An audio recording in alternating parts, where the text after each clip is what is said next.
When we talk about this whole issue of maybe it's better to let the American people decide, the Supreme Court should follow the people who seem to be inexorably going in the direction of gay marriage, but should not lead them. Poll after poll, we have seen, though, a stark political divide on this issue. So the latest CNN poll, 70% of Democrats support gay marriage, 25% of Republicans support it.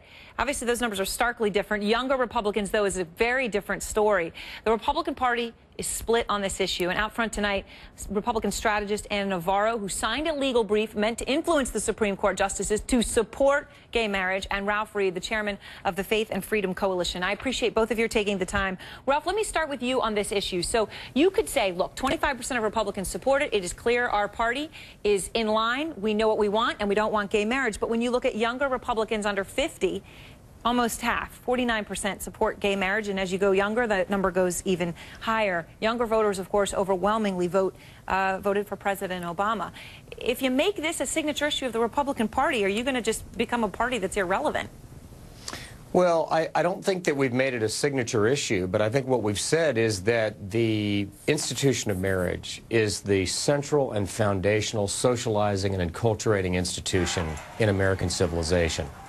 And it's not something that should be tinkered with. It's not something that should be imposed on the American people by an act of judicial fiat that, as you alluded to some folks earlier, Erin, have said could just exacerbate the polarization, further increase the contentiousness of this issue. I think it has served the Republican Party well to be the party that is pro-marriage, pro-family, and pro-life, and I'll tell you why. If we're serious about making inroads among minority voters, which we clearly need to do, right? The polling is clear that the Hispanic voters, African-American voters, and Asian-American voters, that we have the best chance of winning to our side are frequent church attenders, conservative socially and culturally. These are the voters who gave George W. Bush 44% of the Hispanic vote. And in states like Pennsylvania and Ohio, where there were marriage amendments on the ballot, between 10 and 20% of the African-American vote.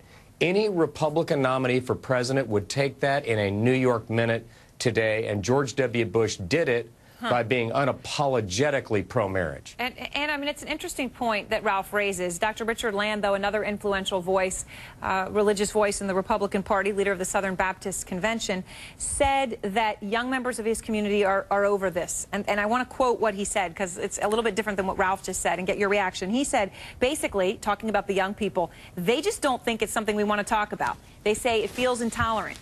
We believe what we believe. They have a right to believe what they want to believe. Marriage should be a church thing, not a legal thing. That's not a repudiation of the issue here, but that is saying, let's not make it an issue for our party. And I think that's the right way to go about it. It should not be a banner issue for the Republican Party, but Republicans and everybody else has got to acknowledge that this is the most rapidly evolving social issue we have seen in our lifetime. And it is at this point the folks who are in denial about this that have to get out of the closet. They have to wave goodbye to the Geico cavemen and step out gingerly and carefully into the brave new world. Gay couples are a part of the fiber of society. And it is because gay couples agree that the institution of marriage is such an important part of our society that they want to be part of it. Nobody wants to tinker with traditional marriage. Nobody wants to negatively impact traditional marriage in any way. They just want to be part of that tradition. And Republicans, Democrats, we all have to realize that we cannot pray away the gay. We cannot shut our eyes at this point, say we want to go back to Kansas and make the children of the gay couples go away, make the gay couples go away. They are our neighbors, they are our sisters, they are our brothers, they are Republicans. Just on the way over here, Erin, I got an email from a friend of mine who has been a Republican donor for many years, a former CEO of a major corporation, telling me he was not going to give any more money, any more donations to any person who came out against gay marriage and who, was strident over it. So not only is it a reality, it's also a losing political issue. Time to get into the 21st century. All right. Well, thanks very much to both of you. We appreciate it. And, of course, we really would like to hear your point of view on this one. Go ahead, and you can reach us on Twitter at Outfront CNN or at Erin Burnett.